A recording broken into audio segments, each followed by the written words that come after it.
The Milwaukee Symphony Orchestra's 2019-20 season is filled with excitement and anticipation. It marks the inaugural season of its new music director and final year before moving into its own performance venue.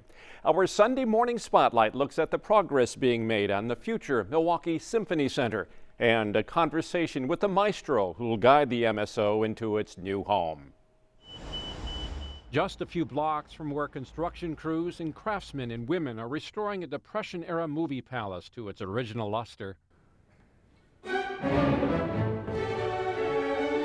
Classical music fills the air inside another jewel in downtown Milwaukee.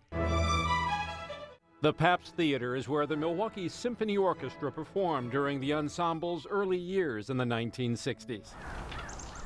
We didn't have school on Tuesday, and now look at all this snow at River Edge. 2 days after a major winter storm. Skies clear and temperatures climb above freezing. There's a little bit of a wind if you look at the flag today, but it's really warm. With all their senses, including touch. And that snow is perfect for making snowmen today. And taste. A lot of you are eating the snow and making snowballs. Do you see how easy it is to pack the snow together today? These children are learning about the ever-changing weather by experiencing it. And what does your body feel like? Does it feel warmer today or colder than the last time? Whoa. It's a lot warmer. We're not all bundled up. Our skin feels warmer. Amity Davis is the lead teacher for this 4-year-old kindergarten class visiting River Edge Nature Center.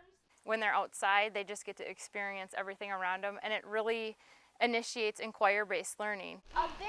The old saying, tell me and I forget, show me and I remember, involve me and I understand, is the essence of inquiry-based learning. We'll be sitting here, and all of a sudden, an eagle will fly by, and we get to stop and talk about that. It's game night at Milwaukee's Fiserv Forum. The new arena's lower and upper bowls are filled. Cheers erupt for every buck score and in-game entertainment. Fans sporting Bucks gear tip back a favorite beverage, dip into a box of popcorn, and sink their teeth into a variety of menu offerings, from chicharrones nachos to a staple of arena food. All right. Making sure there's enough ketchup, mustard, and other condiments for those hot dogs, brats, and burgers. How are you doing today? All right, how are you doing? Arcady Zawicki and Isaiah Collins. They're among 25 individuals with disabilities and 25 others who live in neighborhoods with high unemployment, employed here through a partnership with the Milwaukee Bucks and MCFI, the Milwaukee Center for Independence. You and Isaiah are a good team. Of the nearly 20,000 species of bees, the best known is the honeybee. The bees move by a sense of touch in the hive. So if I have a gentle touch, I'm just like another bee bumping them around. They live in colonies with a single queen. That's a boy bee, no stinger. Male drones. These ones are girl bees. And thousands of female worker bees. Workers are the ones we're most likely to see, foraging from flower to flower, collecting nectar, the raw material for honey. Not nearly as well known, but growing in numbers, are bevangelists like Charlie Keenan. All I'm doing is trying to spread that good news. Gospel, the good news of the bees. But the news inside this hive is not good. The colony, located on the green roof of Marquette University's Engineering Hall, is queenless. What this one did is it absconded, or it superseded its queen. It said, this queen's not doing a good job. And the problem is that in this cold weather, the bees couldn't get out to do anything. It's fun when you really start working these things. Yeah. It's almost like they know you. And without wearing a veil, it was important for me to befriend this colony of an estimated 15,000 honeybees, only about a third that usually call this hive home. Truth is powerful, and it prevails. Words from a former slave who rose to become a powerful advocate for human rights still ring true today.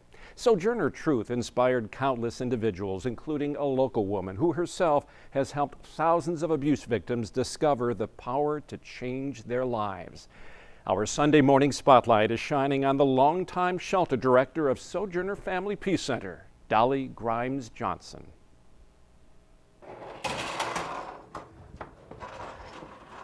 There she is. Domestic abuse survivors Laverne Badger and Natalie Hayden stopped by Sojourner Family Peace Center recently to wish a happy retirement to a beloved advocate, friend, and mother figure. So good to see you. I know.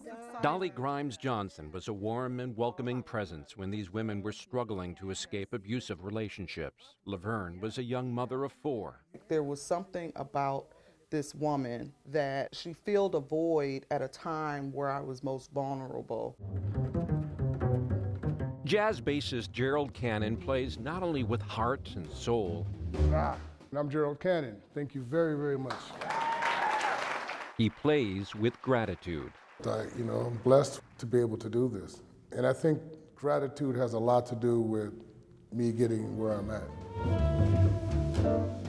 It's taken him from St. Paul Missionary Baptist Church in Racine as a child to New York's Carnegie Hall, Juilliard School, and stages worldwide.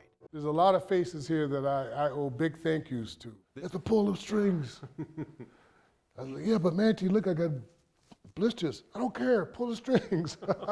Ellis co-founded the Conservatory's Jazz Studies program with Tony King in the early 1970s. So much. There he is. That's the guy that taught everybody. It's Tony King.